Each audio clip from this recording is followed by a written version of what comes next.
had a meeting where the districts were supposed to put in a year plan as what they intend to do.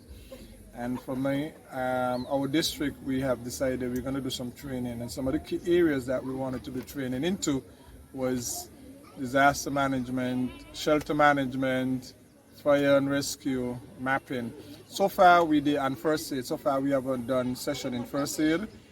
We are doing the units on shelter management, and then we had fire and rescue.